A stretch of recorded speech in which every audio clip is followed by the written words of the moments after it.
and welcome to our webinar today.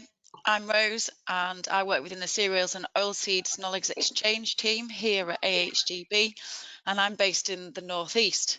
So between Sam Charlton and myself, we will be hosting you for this occasion today. Christian, if you could move on to the next slide, please. So just to quickly tell you a little bit about the Farm Excellence Programme here at AHDB. The programme is about making real on-farm change. It's an opportunity to see the latest practical research, discuss the topical challenges facing farming businesses, and learn from other farmers. It is our wide-reaching platform of now digital and on-farm activity, and how we deliver information to you, our levy payers. The platform includes all 6 sectors of AHDB. If you could move on to the next slide, please, Christian. It features a network of inspirational farmers, as shown on this map and the previous map, of people who open their doors to others to learn, share, and create new ideas. Mentioning those 6 sectors and bearing in mind the importance of regionality, Sam, who is part of the beef and lamb team, and myself have decided to look at a more integrated approach and work together with mixed farming in mind, utilising as much of that farmer network as possible that you can see. So this is our kick-off session of a selection of topics that will evolve over the coming year. If you would like more information about how the networks work, subscriptions, or how to keep in touch with our team, then please do get in touch and somebody will be more than happy to help you. So if we move on to the housekeeping slide, just to get us started today, you are all on mute. We can't hear the discussions that you're having in the background. Please, any questions, don't be afraid of using this session to find out what you need to know and to challenge our speakers today. These webinars are aimed to be as interactive as possible. So please put your questions in the box on the right-hand side, and there's no such thing as a daft one. The webinar today will last about an hour. So 2 o'clock we should all be done and probably ready for our lunches. Basis points are available, same again in that chat box on the right hand side. If you could pop your details in there, name, membership number and postcode, then Christian will very kindly pick these up and apply for the basis points.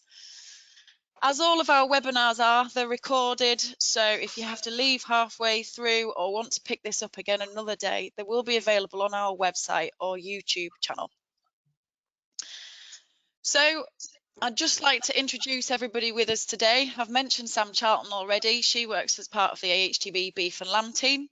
We've got Harry Henderson, who's our Knowledge Exchange Technical Manager, and Pip Robson, who's a Chathill Monitor Farmer. Pip did start as monitor farmer this summer. I'm sure you're all aware, like many things, it's been a very bizarre start to the season.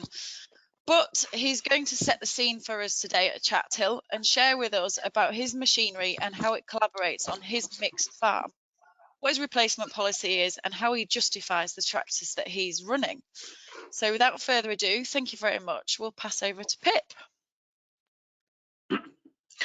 Hi, good afternoon, everyone.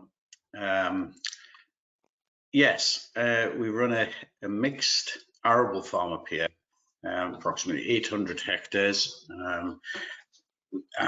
spread quite evenly through from crops to livestock.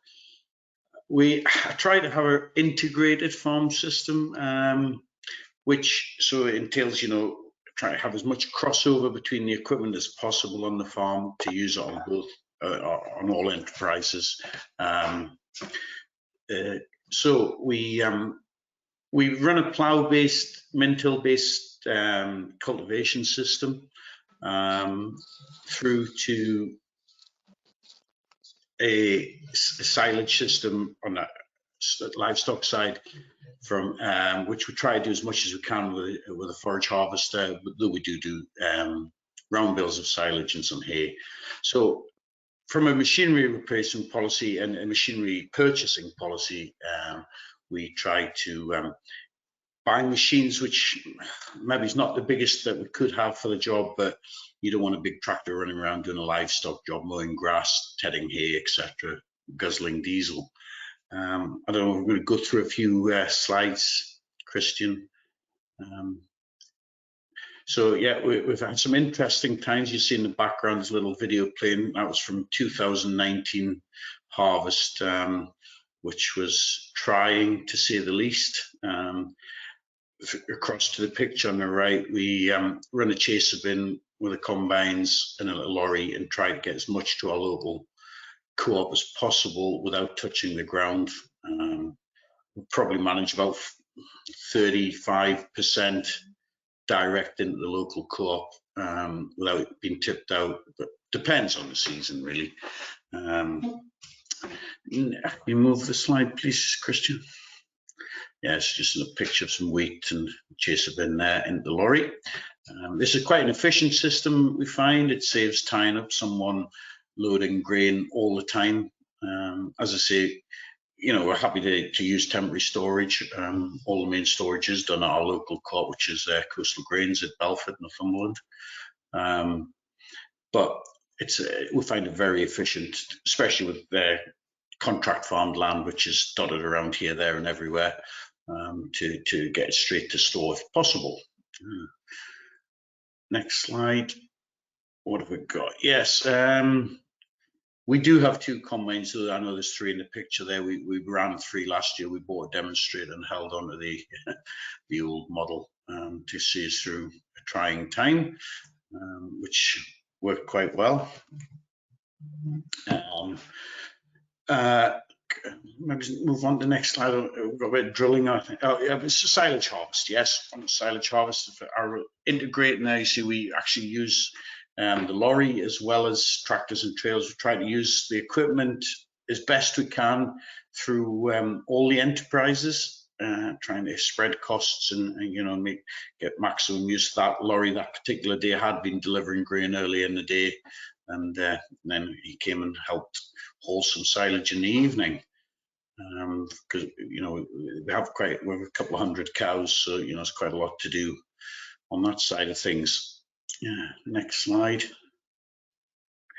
Drilling, that's just a picture combination. We use a combination, which is a 6-meter drill gun, as you can see there, and we also have a Verdistat drill, which we have used it a little bit as a min-till, no-till drill. Depends on the conditions.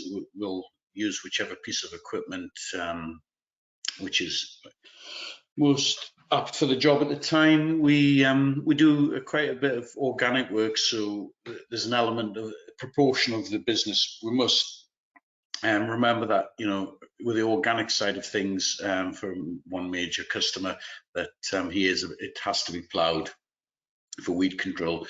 So hence why we have quite a large combination drill there. If you move on, Christian. We try to do as much min-till as we can when the conditions are right. We find it saves a lot of fuel in the right conditions, and we have a 4-meter Simbo Trio, which is our mainstay on that front. We also have a 5-meter Verdistat top down. My preference would be for the Sumo. The top down's a very good surface cultivator, but I find the Sumo, I prefer it in all honesty. So when we can Sumo and drill with a Verdistat, it is a good, cheap way of establishment, but the conditions have to be right. And being in the north of England, timeliness is also quite the thing up here. I do like to be finished drilling for end of September, if at all possible. I'm going to move on, Christian.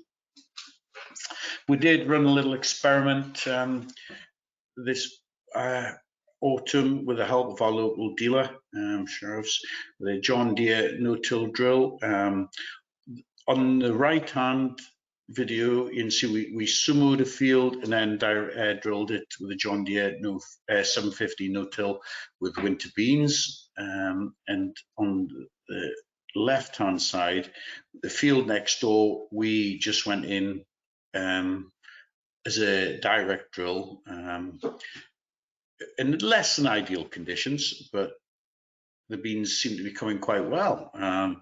And seems to have done quite a good job, and we got them into about 4 inches, which was quite impressive. So that's our little experiment we're running this autumn on establishment. Next picture, Christian. Yes, and as this is tractors and toys, that's us planting some asparagus and some raised beds, which we're actually using a 13-ton excavator. so that's the toy element of the slideshow there. I think that's kind of wraps it up. Rose. Yes, that's it. Sorry, get switched back on quick enough.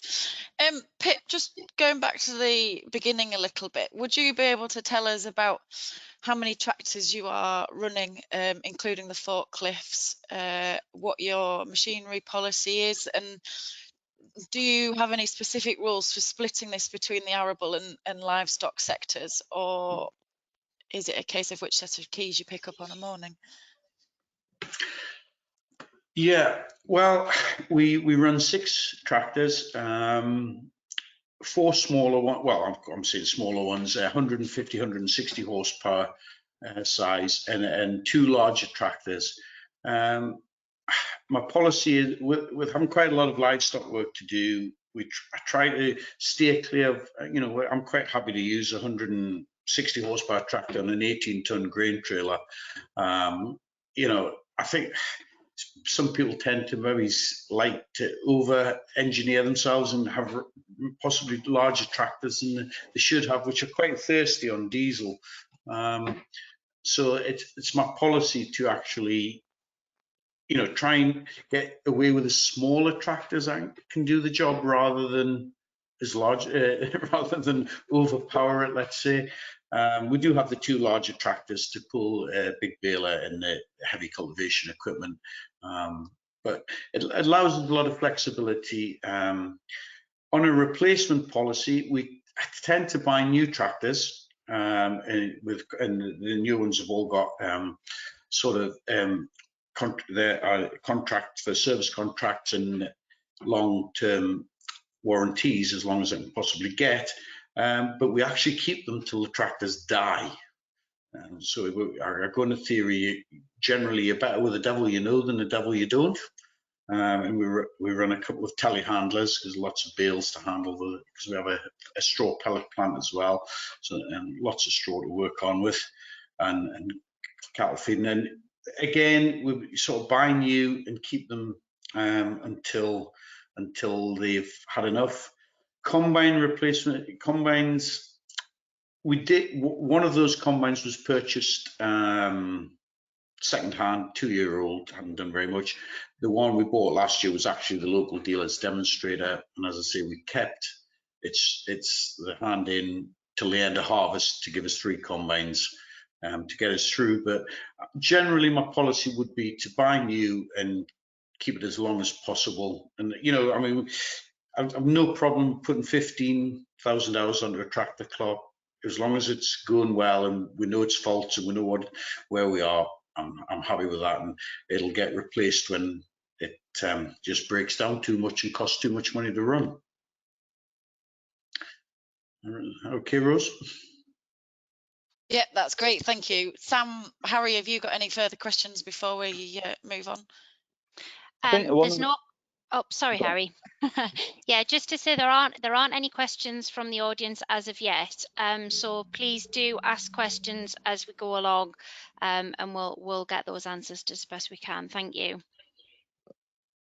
I think the question that is on everyone's mind at the moment is, if this type of weather is here to stay and it gets wet soon and it gets wet early in the autumn, and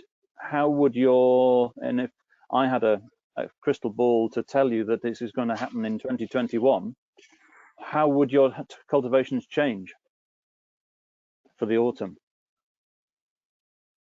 Oh, how would they change? Well, last autumn, unfortunately, we did have to revert to ploughing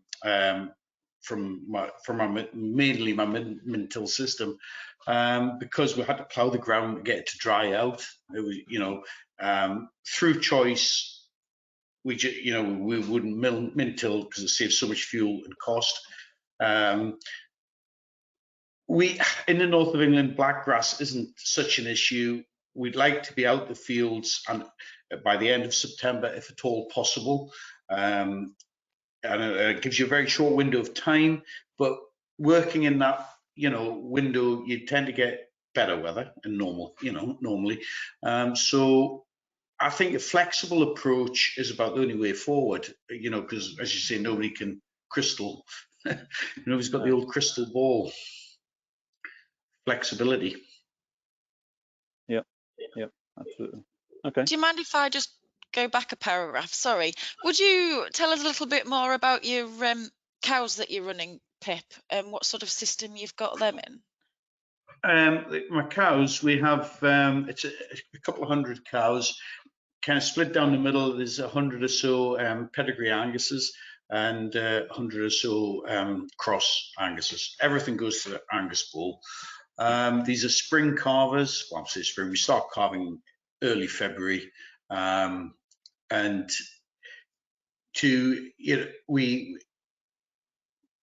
don't tend to finish. We tend to sell some store. We do sell some pedigree heifers, and the rest, the progeny are sold as stores at about 10 months old. We may start finishing them in the future going forward. We have done in the past. To have a efficient finishing unit, you do need large numbers, and with our pedigree herd, we're high health status, so therefore we can't really buy cattle in. We have to, in some ways, it snookers you, but it suits my system, and it seems to work quite well at the moment. And from a machinery point of view, then, Pip, do you choose machinery that's critical to each of the enterprises, or do you try as much as you can to share machinery? I try to buy something which is flexible, and as I say, the tractors, I look at it and say, how small a tractor can I get away with? Because there's lots of the tasks from the livestock enterprises. You don't need a 200 horsepower tractor. They're running around, they're putting hours on. So when I look at a replacement tractor, I say, well, the jobs that tractor is going to do, what is the smallest one that I can get away with keeping within efficient sort of getting work done. We run a 5,200 litre spray on a 150 horsepower tractor, and it's fine. As I say, we pull 18-ton grain trailers with them, they're fine. So the chaser bin holds 20 tons, no problem on a 150 horsepower tractor. Yeah, I think you'd find most people with that size of gear would have it on 250, 300 horsepower tractors, which to me is just, it costs you a lot of money every hour you run a big tractor. Yeah. So my policy is to buy as small as we can get away with safely. And from a cost perspective, one of the questions that we have had in here is, do you look at the cost per enterprise for your machinery, or do you look at it as in the round as a whole? I try to have a very integrated farm system, so we can divide it out, but generally it's looked as one as a whole, because we try to integrate as much together as possible. Okay, great. As much Thanks, Pip. Pip, thank you very much. That was brilliant. We're now going to hand over to Harry. Harry's going to have a look at calculating and understanding the true cost of farm machinery, which can be challenging, especially when you operate a mixed farming enterprise, as we've just heard from Pip. He's going to discuss about where you can start and tools that are available to help. Thank you very much, Harry. Okay, can you see that screen? Topics, we've got topics up. Super duper, that'll do for me. Well, thanks for tuning in, everyone. So things we're going to talk about really was the difference between owned, leased, or hired. We can look at monitoring the overall cost of machinery as well, and how you might go about that. How do you get the right spec of machine and not overdo it? I think Pip's already alluded to, you can very easily buy a 300 horsepower tractor when 200, 150 would do. Machinery efficiency, how do you get the best from this machinery as well? Sharing machinery between multiple enterprises. Do you have a bit of dairy? Do you have a bit of beef and some corn as well? Are they separate enterprises, separate businesses, perhaps? And we'll look at some costs from the arable monitor farms as well, and you can see the range of costs that farmers experience for doing a very, very similar job, and it's usually down to the size of the machinery and the farmer's attitude to risk. Owning a machine really is the cheapest option if you intend to keep it beyond the payment term. So you might get it on a hire purchase system, but the hire purchase is probably the most expensive until you come to the option of whether you want to buy the thing outright. And it sounds like it's a good tractor. It's done 3,000 hours for you. You've got the option to buy it, or you can trade it in for a new one. It's very tempting to trade it in for a new one, and the payments may be the same, but the dealer is using the equity within that tractor, within that machine, to keep those payments the same. So you've got to look at the longer term option if you're going to own a machine and buy it via hire purchase. So we'll look at the discussions around the buying or leasing, or maybe it's a better way of getting a contractor to you out to control your costs as well. And we have an Hdb Machinery Calculator you can download as a spreadsheet. You can download and you can put the contractor costs in. You can put your own costs and compare the two, and you can see whether it's actually better for that job to get a contractor in or not. Sometimes it is, sometimes it isn't. It depends on your own workloads and getting staff in, and perhaps a contractor is a good idea to even out the workloads. Hire can be very flexible, shall I say. Some of the cheapest combines we've seen in the monitor farm network have been hire combines. That's worked very well, but sometimes on the other hand, you can hire a tractor for the harvest period, and it only does a few hundred hours, and it can be the most expensive form of getting power onto your farm. So it's always worth doing the sums. They don't have to be very complex. They can just be on the back of a fag packet, and you can work out whether you can afford to buy a tractor for nearly the amount of money that you've spent on hiring it for the peak season.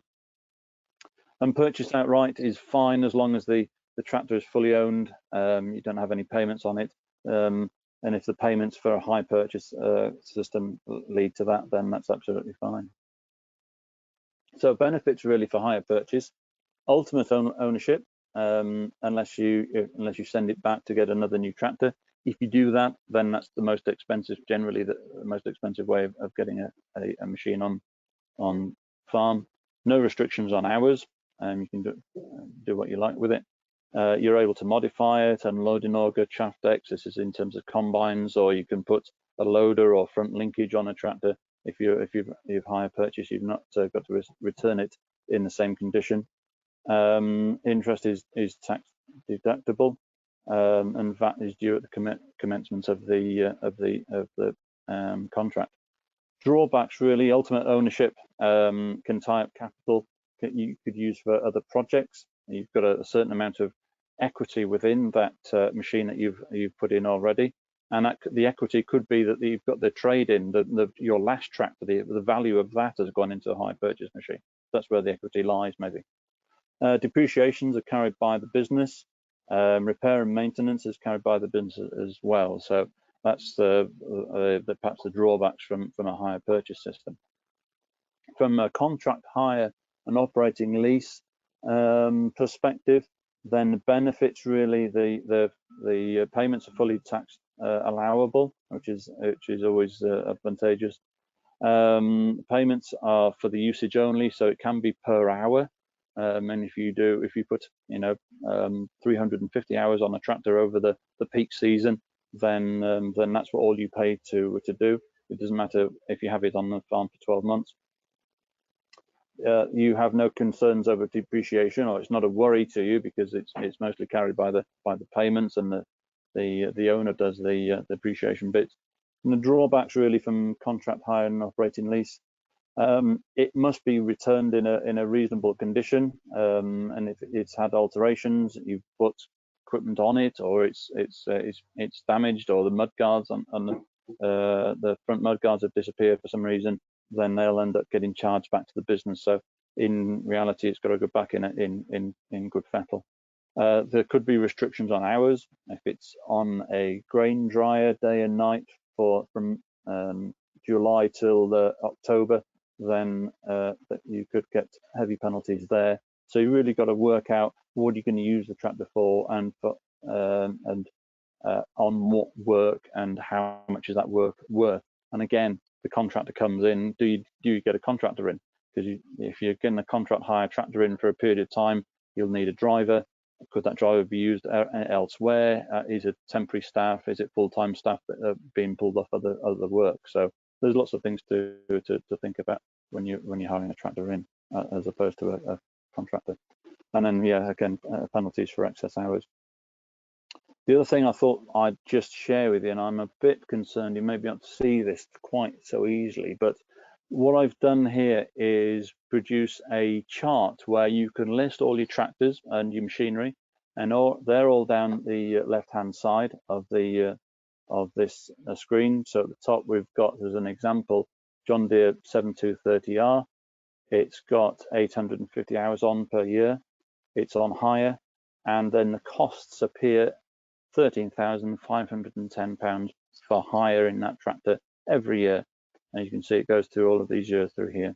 Next tractor down, a John Deere 7530. I will mention at this point, other tractors are available. These are real examples, so they give you a bit of context rather than just saying tractor X. 1,000 hours a year. It's got the point to change will come at 10,000 hours. And if you're like Pip and you think, well, if it's running well and it's a good tractor, I might keep it for longer, and you can tweak it. So you can tweak the point to change. Its current hours are 6,500. Its potential replacement is a Case Puma 200, and you can see the cost coming in. And you can plan where you're going to make that change. So in this case, it's next year, 2021. You'll change that tractor. And at the bottom, I won't go through all of these columns, but at the bottom, you've got your total machinery expenditure for 2021. And I can see that you've got the hire tractor at 13,000 quid.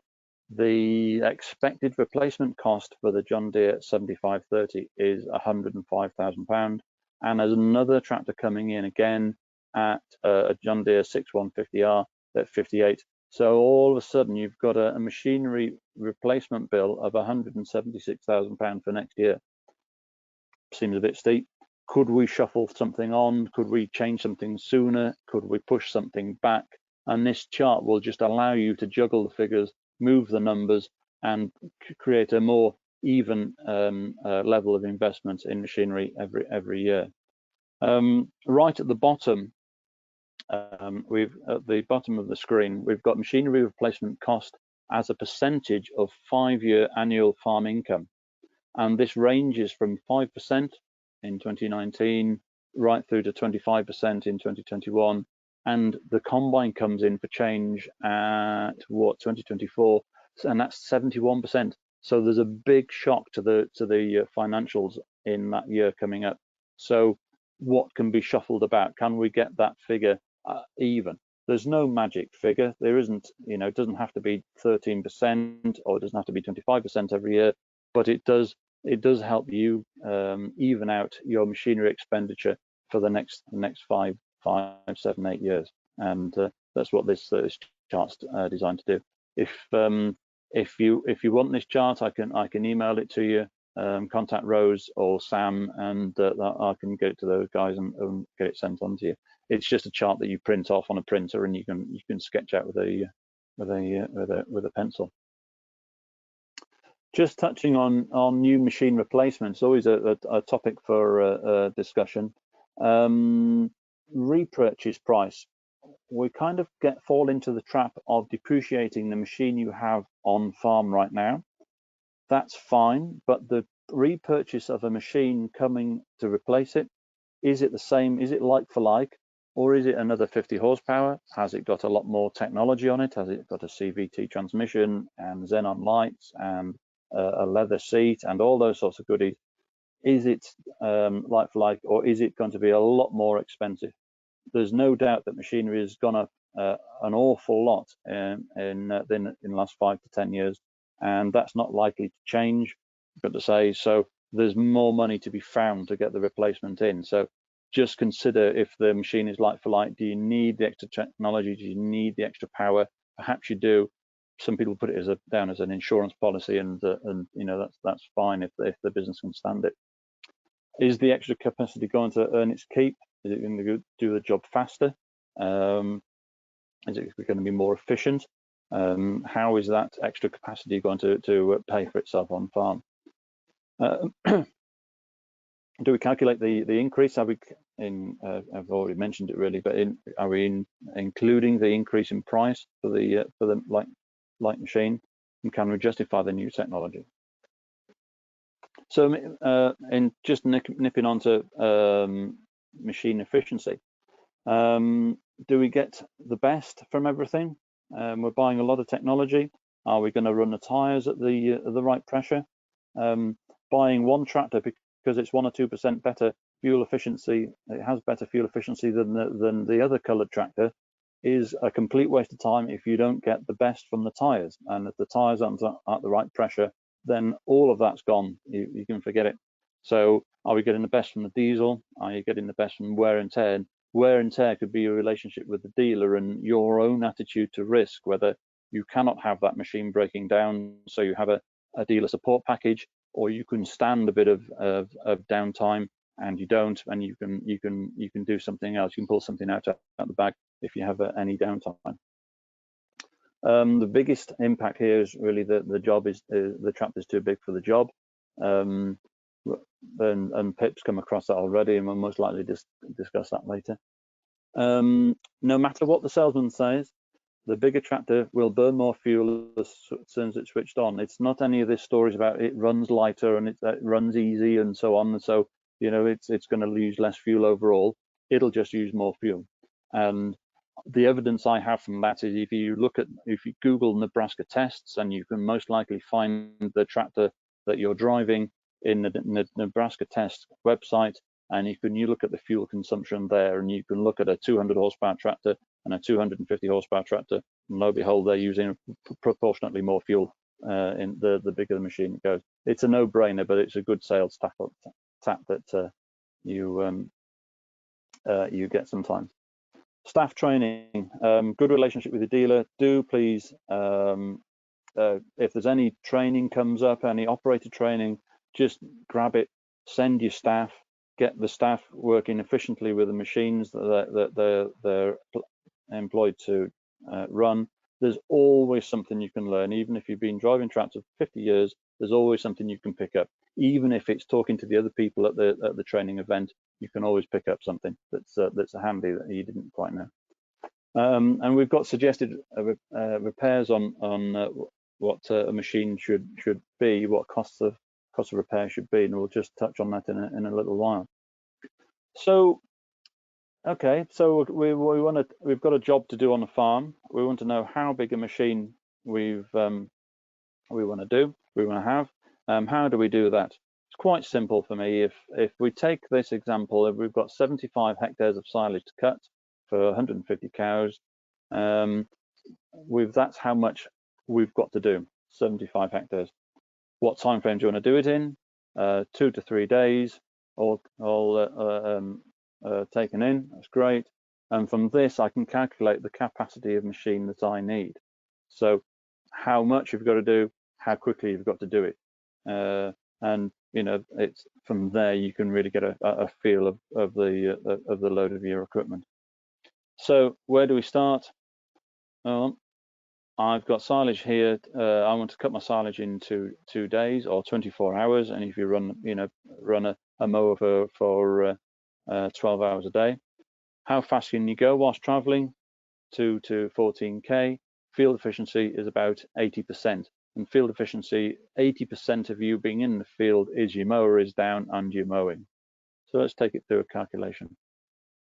Here's our 75 hectares of first cut silage, 185 acres for old money. Now this is the calculation. So on the top, we've got hectares per hour times 10 divided by your forward speed, kph, and the field efficiency will give us the required mower width.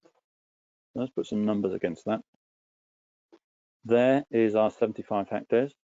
There's our time that we need to cut our 75 hectares in, which divide those two together, and you've got a output of 3 hectares per hour mowing time. So mower down, not turning, you're mowing, you're doing your speed, and you're not turning at this point, 3 hectares per hour spot rate. So width needed. So we've got 3 hectares per hour here times 10. Our speed at 12 kph here, and 0.8 is our 80% field efficiency. And this gives us a 3.1 meter cutting width. And you may say, well, I need a much bigger machine than that, but this is what you could realistically get it done in. There, you can manipulate these numbers. You might think, well, I need it done in 18 hours of mowing time, so your mower will get a bit bigger. You may think, I can't go 12k because my fields aren't that smooth. I may say I can go faster than that, and then you'll reduce the amount of mowing time you have with a 3.1 meter cutting width machine. But that's a quick fact packet calculation of how big a machine, based on some parameters, you could get done here. If you needed to you need to have it done quicker. So we've got the same 75 hectares to cut, but I want to do it in 2 8-hour days.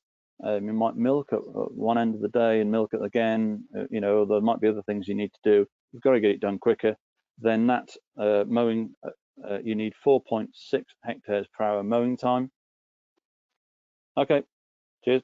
And then your width needs, your width needed then goes, you've got 4.6 times 10, your 12 kph here. Again, you may be able to go faster, you may not be able to go that fast, but suddenly then you need a 4.8 meter cutting width. So you can see the quick, easy fact packet calculation about how much you need, based simply on how fast you're going, how much you need to do, and how quickly do you need it done. And you can apply that to a sprayer, a combine, a plough, even whatever you think, a drill in particular. Just a few words on expected repairs. I've got 2 examples here. Really, you can go onto the Fendt website and get their list price of machines, and a 130 horsepower Fendt runs in at about 143,000 quid. Of course, you know, you wouldn't pay that necessarily, you'd get discount on that. If you put 750 hours on it, you could expect to see a £5,000 service and repair bill on it.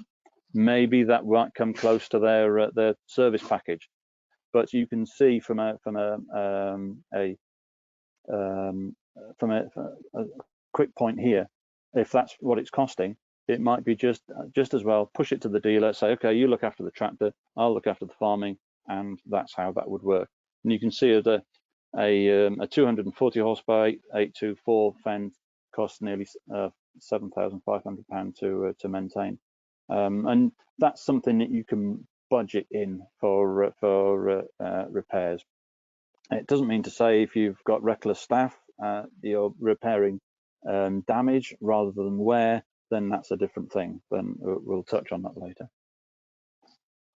Just another slide, really. This is sort of this is the percentage of costs per purchase price. So if you've got a combine harvester, and in general you do about 150 to 200 hours, drum hours a year with the combine, you've got about 3.5 to 4.5% of the purchase price you can expect to pay in service and repairs. And you might be able to do that yourself. You may hand it to the dealer, but that's the sort of thing you can budget to do. Similar sort of thing for mowers and conditioners and forage harvesters as well. Higher wear rate here. You've got 200 hours on a potato planter, a lot of soil, 8.5% of the purchase price could be spent on service and repairs. So just something when you're thinking of getting one of these machines that you can add into the equation. Sharing machines between multiple enterprises, then if it's the same farm, dairy and arable enterprises, can the enterprise support individual tractors? We know this happens. There's half the family look after the arable side, and half the family, the other half, look after the dairy side, and they all have their bespoke tractors. If the business can support that, absolutely fine. If it's finding the costs too high, is there some sharing can be done? And that's a conversation that needs to happen. Can the grain carting tractor run the forage wagon in the winter? Most likely, very likely, I have to say. Telehandler could be supported by a smaller machine. Loaders, four-end loaders, are very much better than they ever have been. So could a telehandler be supported by a tractor and loader? State maintenance shared by both enterprises just to keep costs under control as well. And grain trailers and FYM and grain. I know there's some preciousness about grain trailers and being used for anything other than grain because they don't become grain tight anymore after the FYM's been in them. But it's a cost situation if you don't want too many trailers hanging around on the farm. Between farm businesses, an ideal example really is a round bale wrapper, and we've come to this question a couple of times where 6 farmers want to buy a round bale wrapper. They want to have it in-house and use it themselves. Can this be better than a contractor that they've been using before? Can be, but there's a few key things. Nominate the operator, one operator, and get him dealer trained, and have one backup person. So if the one operator's got cold or whatever, then you've got another guy on there. Get them dealer trained. Calculate the cost of operation, and you can do that using the Hdb Machinery Calculator, so you can work out whether it's the whole thing enterprise is going to be a better deal or not than getting a contractor. Let's say the operator is responsible for maintenance and upkeep, so there's none of this. The baler arrives on farm number 3 and no one realized that it's broken, or it's got no net wrap, or it's got a slow puncture, or there's a raft of other things. And this is where the whole shared machinery thing can break down. When a machine is just shared between a farm, there's 6 operators, no one cares, no one's greased it, no one's looked after it, and it all falls to bits, and the relationship between the farms falls to bits soon afterwards. So one operator is responsible for the machine. And meet once a year, really, get everyone sat around a table, cup of coffee, and just discuss whether it's still the right machine, whether it's going to do another year, and whether the operator is the right guy for the job, and so on. So it can work very well, but it can, if it's not maintained, if the agreement's not maintained well, then it can fall to pieces just as quickly. But it can be an ideal way of saving money between 4, 5, and 6 farmers, and a round baler wrapper is an ideal thing. Going on to the bigger side of kit, there's always a temptation to get your own forager, let's say, and there's plenty of second-hand foragers out there that can do a phenomenal amount of work. Even though they might be 5 or 10 years old, they're still very capable machines, and the same thing would apply.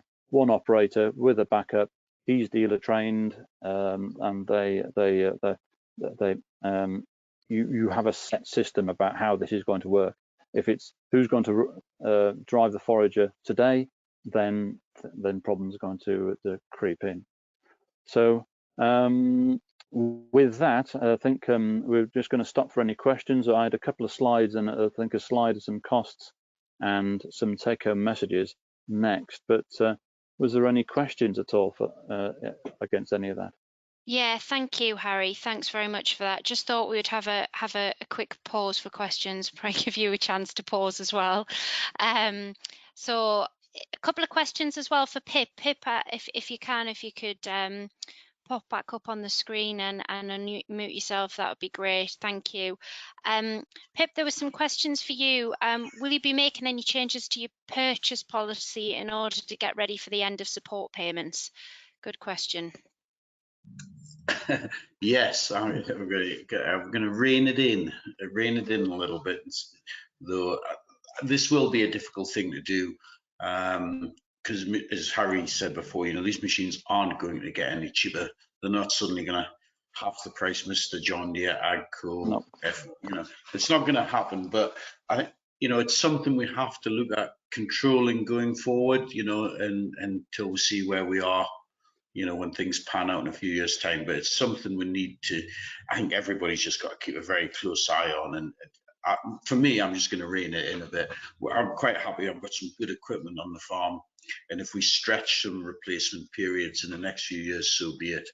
If that's what it takes, that's what we'll do. Yeah, thank you, Pip.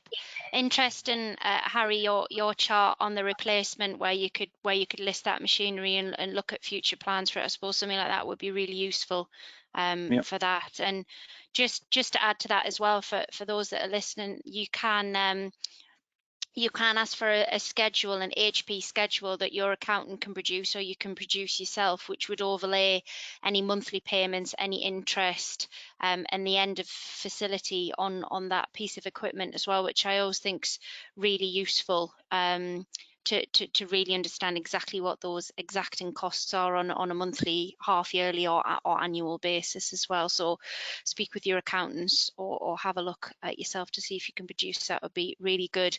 There's some questions about that chart, Harry, so maybe we could just share that to those that have attended today anyway, if that's possible. Yep, absolutely. Harry, sorry, not Harry, Pip again, another question for you. Do you have, or do you let your staff have any say in what machinery purchases you're going to make? Not a lot. I think, in all fairness, my farm's run by a committee of one. I'll ask my dogs as much opinion. No, that's unfair. I've got some really good chaps work for me. I think, we've got nice equipment. We'll not get into, I do have brand loyalty to one particular brand, admittedly, but, or two, should I say. The lads quite like the equipment we have. I feel it's not as though we're running pretty good equipment, and I'll tell them what I'm going to do. And sometimes they say, "Oh, he's got another idea," or sometimes they're quite on board with it. They tend to know my thoughts. I will discuss things with them, but at the end of the day, it's my decision. And there we are. Okay, thanks, Pip.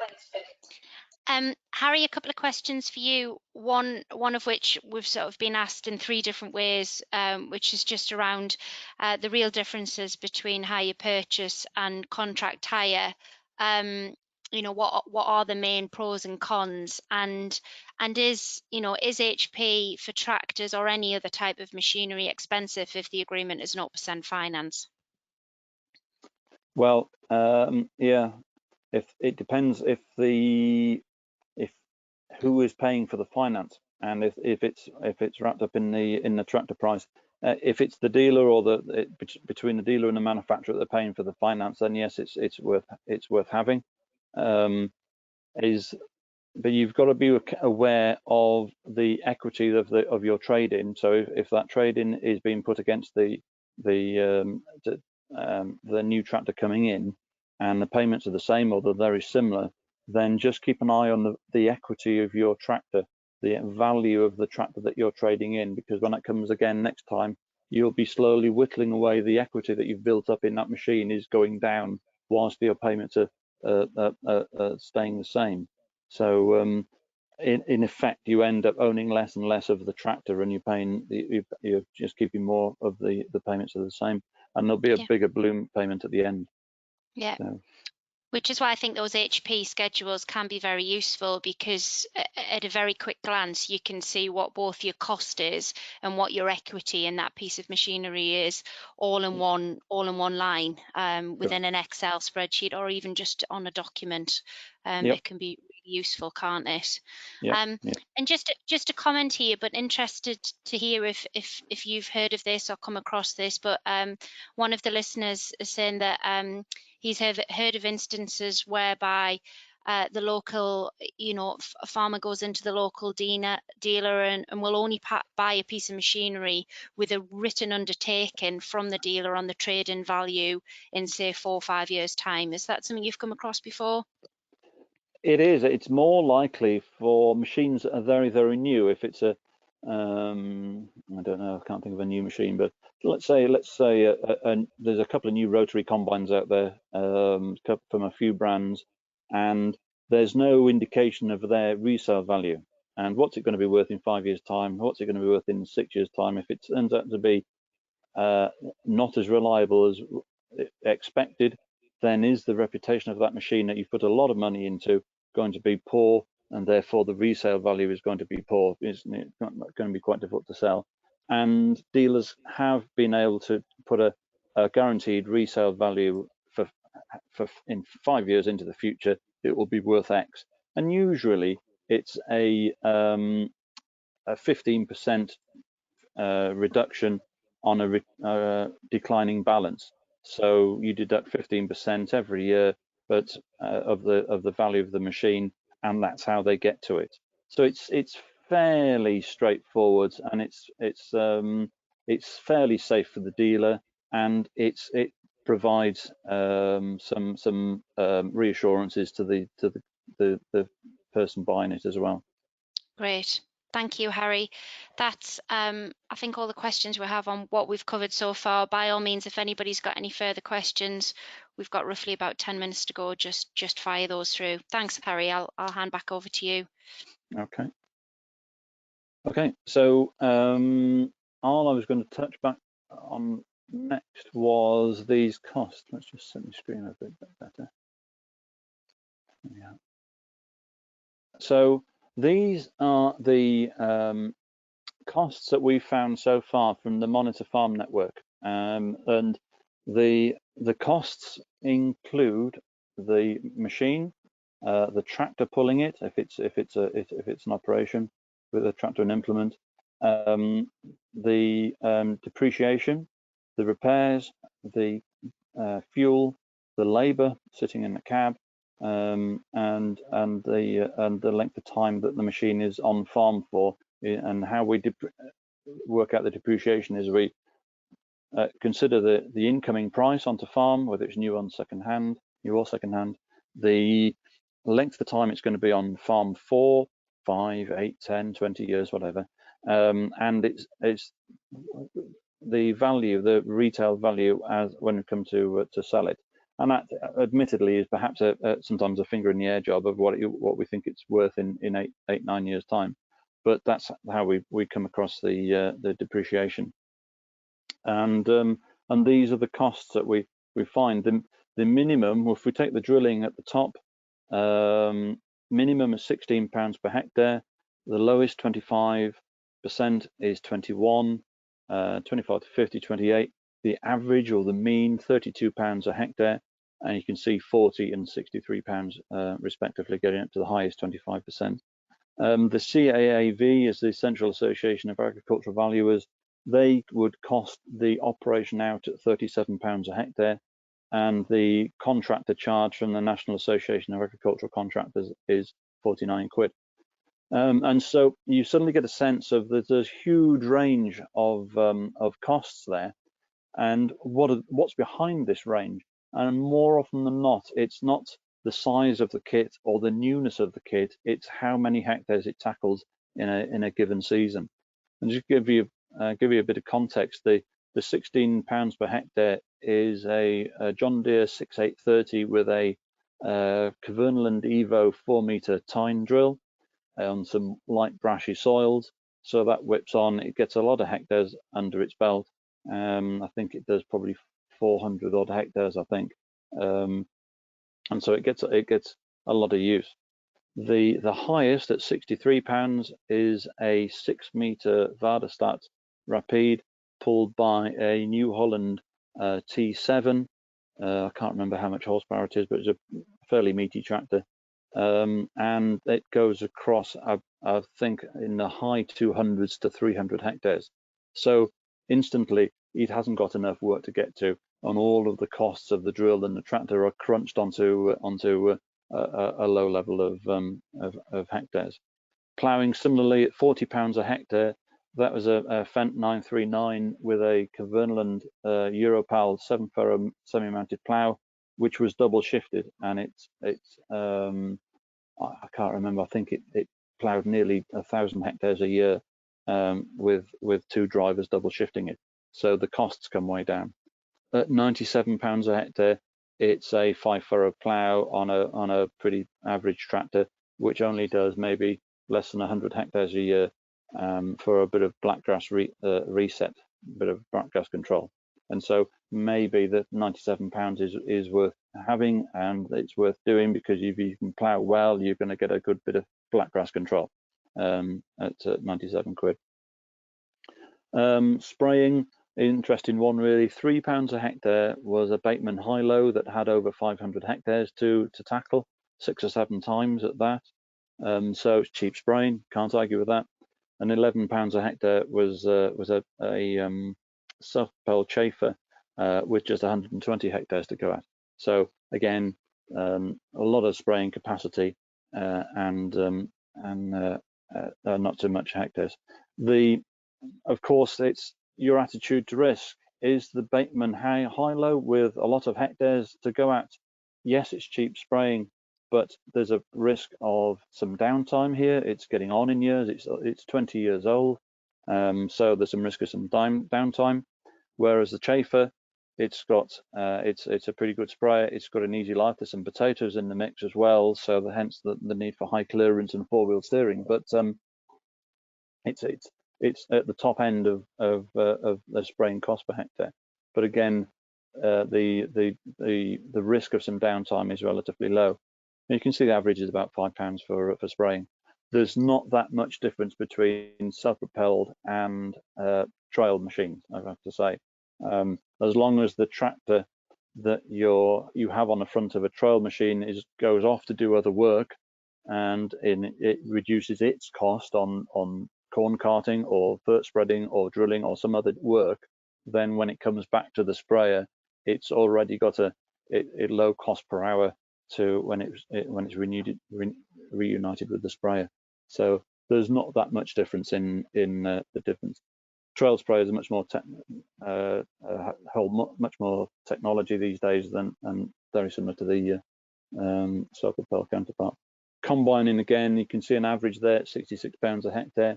And again, it didn't really matter the size of the combine. To throw a make and a model in there, there was a class 760 wide body with a 40-foot header, was tackling 750 hectares a year. And that came in bob on at 66 hectares. The £41 was the cheapest machine we've come across was a New Holland CX 6-walker machine with 700 hectares to go at. So it had a good lot to go at. It's a 14-year-old combine maintained by the dealer and running well. So you can tweak those costs. Combining, you can't do much with costs. You can do a lot with giving up ploughing and pressing and over cultivating. But the combining is what it is really. The range isn't that great, I suppose, compared to some of the other roles. So some take-home messages from me really. Buy the machine for the job. So calculate what machine you need. Don't worry too much about selling it on to the dealer and whether the dealer's going to unpack his violin when you come to trade it in and to sing you a song about how much it's depreciated and no one wants your tractor anymore. Buy the machine for the job. You are investing in your farm, and a tool to do your farming is a tractor and piece of machinery. Don't get caught up in trying to get more farm to justify the machinery. Is often the case. Buy the right size machine for the job. Largely the same as the point one, to be honest. Think of machinery items to make you money. Same sort of thing as I just mentioned. And as Pip mentioned, machinery is not going down in price. When you'll find if the subsidy system changes and in 4, 5, 6 years time suddenly John Deere, Massey, CNH, Fendt, and all the other guys, they're not going to suddenly hold their hands up and lob 10%, 20% off the price of the machine. It ain't going to happen. What might happen is that you buy a machine that's the right size for the job, rather than 50% more power than you need. Again, it's one of the comments for Pip was about whether your staff get involved in buying a tractor, and we've come across farms that are held to ransom by the tractor driver who says he's going to leave if he doesn't get the best tractor on the market. And when that brand of the best tractor on the market produces another best tractor, they want that. Well, okay, is that money better in the driver's back pocket? Is that staff retention, or is a better tractor staff better tractor you better off as staff retention? That's something that you'll only have to discuss with your staff, really. Ask the dealer, work with the dealer, and say, okay, what machine do I want? I know dealers can calculate out, if you have so many hectares of combining to do and you need it done in so many weeks, then they will say, we think you need this combine. And you may think, no, that's too small, but you know, they'll stand by it. If you keep the machine rolling, then it'll do it. And that was me. The only thing I thought was always get the staff, if there's any dealer events going on, dealer training events, get them to go along to that. There's always something you can pick up, and it's always about getting the most efficiency from the machines that you buy new or second hand, and so get on the mailing list of the dealers that supply the machines and go along to some of these events. Some of them are a bit salesy events, but you can always pick up something even from the other staff that are the other farm staff that are at the event. So that was for me. We're handing now back to you, Sam. I know. I think we're coming my way now, Harry. Okay. Thank you very much. That was really quite informative, and certainly gives an awful lot of food for thought. If we skip on again, please, Christian. I just wanted to mention on the way past that we have a broad range of tools to help with everything from benchmarking costs and the machinery costing calculator, which Harry's touched on both of those through that presentation. Have a look at our website for further information. Alternatively, if you get stuck or are struggling, don't hesitate to get in touch with us, and keep checking back as well. We do quite often add new tools. So if we just go on one more, Christian, regards publications, if there's any further information you want on any of the subjects, please visit the publications page as well as shown on this slide. So just to wrap up for today, if we go on to the final slide, I'd just like to thank Christian, who's lurking in the background and as always does the most wonderful job of looking after us all. Harry, Sam and Pip, I don't know if you want to just show your faces one last time. Thank you very much for your help towards today's presentation. Pip, I hope you've enjoyed it. It's something new to write on your CV, and it's been wonderful to hear about what's going on at Chathill.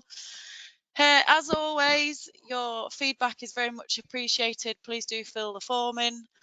Just to remind you as well that this session has been recorded, so if you're jumping up and down and want to listen to it again or go back through any of the slides, please do visit the website or our YouTube channel and you'll find them again. For those of you that haven't, the basis points that are available, if you stick your details in the chat box on the right hand side, Christian will pick those up. And just to say again, you know, don't hesitate to get in touch with any of us if you've got any questions that haven't been answered today, or something that pops up tomorrow, or you're struggling with the website. Please, Sam, Harry and I will be more than happy to help. So it just leaves me to say the next webinar actually is this afternoon from BPS to Elms. That's at 5 o'clock. If you click back into our events page, you can get logged onto there. And then following that, the Monitor Farm Monday programme continues on Monday digging up the dirt, which is looking into the soil health scorecard. But all further information is available on the website. So thank you all very much indeed. I hope you've enjoyed this afternoon as much as I have. I did have a power cut halfway through that, and I'm sure none of you noticed. But we're back again. So thank you very much, and look forward to seeing you all soon. Thank you. Cheers. Bye-bye.